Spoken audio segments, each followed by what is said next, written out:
Perkenalkan, kami dari kelompok 2 yang beranggota Caroline Denselina, Dinar Arsy Anggarani, dan Rizka Aguslia Dewi akan mempresentasikan materi mengenai pembelajaran berbasis kehidupan atau life-based learning. Abad 21 sebagai era pengetahuan. Kehidupan era pengetahuan membutuhkan prinsip pendidikan.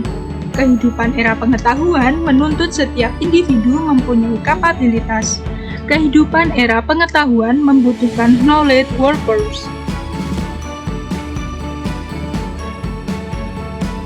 Life-based learning, suatu metode pembelajaran yang diharapkan mampu meningkatkan peran sosial sehingga setiap individu mampu menjawab tantangan zaman.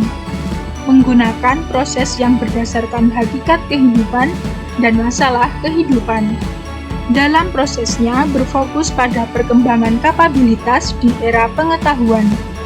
Pengetahuan yang didapatkan dengan metode ini berpotensi untuk dikembangkan sesuai dengan pengamalan kehidupan individu tersebut. Karakteristik life-based learning. 1. Menekankan pada pengembangan kapabilitas. 2. Mendukung orientasi yang membuat peserta didik berbeda untuk belajar. 3. Memanfaatkan sumber belajar majemuk di mana individu dapat terlibat dalam berbagai peristiwa belajar. 4. Menyeimbangkan antara integritas dan kegunaan. 5. Menggeser peran provider ke kreator. 6. Mengakui bahwa kontradiksi merupakan kekuatan. 7. Menginvestasikan dalam mengembangkan manusia pribadi dan sosial seutuhnya. 8. Mengakui watak manusia yang berupa kesadaran, tanggung jawab, kepercayaan, dan akuntabilitas sebagai hal kritis. 9.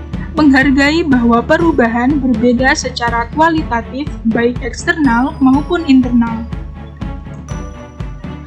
Penerapan life-based learning.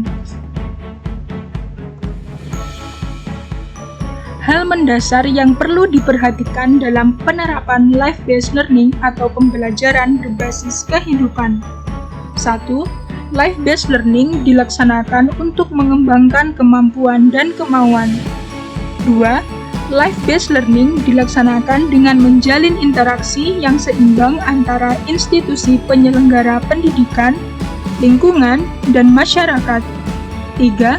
Life-based learning dilaksanakan saling dengan menghargai perbedaan individu. Pelaksanaan life-based learning berorientasi pada kekuatan dan penggalian potensi masing-masing individu. 4. Life-based learning dilaksanakan untuk menumbuhkan tanggung jawab belajar peserta didik. 5. Institusi penyelenggara pendidikan sebagai pencipta lingkungan terbaik pelaksanaan pembelajaran life-based learning. Komponen dalam penerapan life-based learning atau pembelajaran berbasis kehidupan. 1. Tujuan pembelajaran berbasis kehidupan untuk menumbuhkan kecakapan hidup dalam memecahkan masalah dan bermasyarakat. 2. Ruang lingkup pembelajaran berbasis kehidupan dimaksud sebagai wadah dalam penumbuhan dan pemeliharaan kesadaran serta motivasi tinggi. 3. Fasilitas dan sumber daya yang memadai dalam life-based learning diperlukan untuk menciptakan iklim belajar. 4.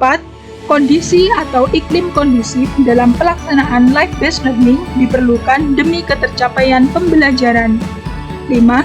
Pelaksanaan life-based learning memerlukan adanya tanggung jawab peserta didik, pengajar, dan institusi penyelenggara pendidikan sesuai tugas masing-masing. 6. Pelaksanaan kegiatan monitoring, evaluasi, dan tindak lanjut life-based learning perlu dilakukan untuk mengetahui efektivitas, keberhasilan, dan mengetahui aspek-aspek yang menjadi keunggulan ataupun kekurangan pelaksanaan life-based learning. Contoh konkret pelaksanaan life-based learning atau pembelajaran berbasis kehidupan.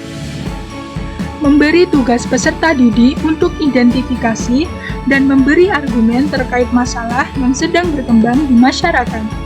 Memberi tugas peserta didik untuk mengidentifikasi kebutuhan, pekerjaan, dan karir sehingga dapat memiliki gambaran pilihan karir yang ditekuni. Memberi tugas peserta didik untuk memecahkan masalah yang ada di lingkungan keluarga. Memberi tugas peserta didik memanfaatkan waktu luang untuk membaca atau menulis yang diiringi dengan kegiatan berpikir kritis kreatif. Berdiskusi dengan peserta didik untuk mengidentifikasi kebutuhan masyarakat di era global. Sekian dari kelompok 2. Terima kasih.